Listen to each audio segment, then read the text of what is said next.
Sensations in Story of Girl Victim. The Atlanta Georgian, Wednesday, July 9, 1913. Accused prisoners in white slave inquiry held for higher court. That sufficient evidence had been produced in court to make a case against one of the city's most prominent businessmen was the statement of Recorder Broyles Wednesday afternoon at the trial of the persons involved in the latest vice scandal.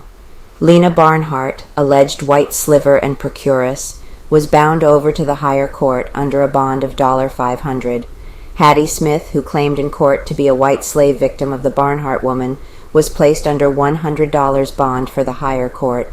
Clyde Cox, who is alleged to have been trapped with the Smith girl, was put under the same bond.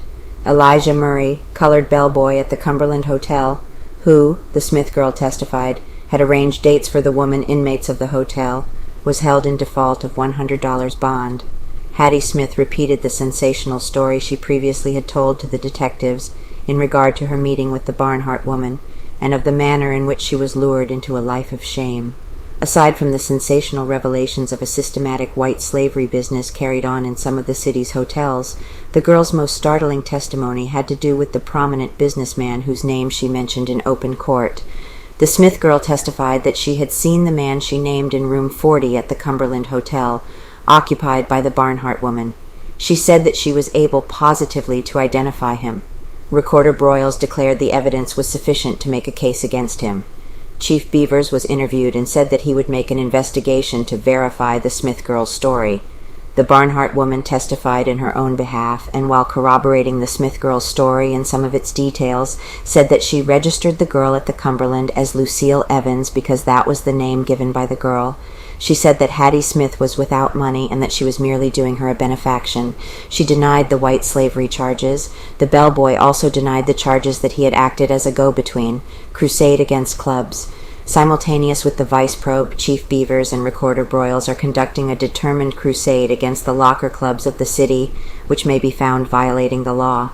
It is the opinion of the two that the presence of young girls in the clubs, where they are said to have the liberty of drinking with their male companions, cannot but have a bearing on the vice question.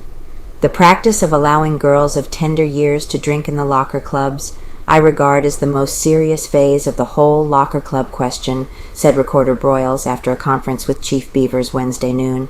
The consultation was the first step in a sweeping investigation of the clubs of the city. This conference follows the action of Judge Broyles Tuesday afternoon in the trial of Mrs. Lucy Ballou, who accidentally shot A.C. Thompson, a convict warden, in the parlors of the Owls Club when he directed a police investigation of that particular club.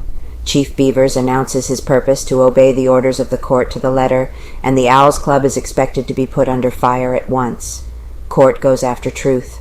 Judge Broyles sought to procure evidence from A.C. Thompson, asking him the direct question if he possessed a private locker in the Owls' private stock of whiskey, but his counsel, Attorney George P. Whitman and Attorney William M. Smith, counsel for Mrs. Ballou, both strenuously objected.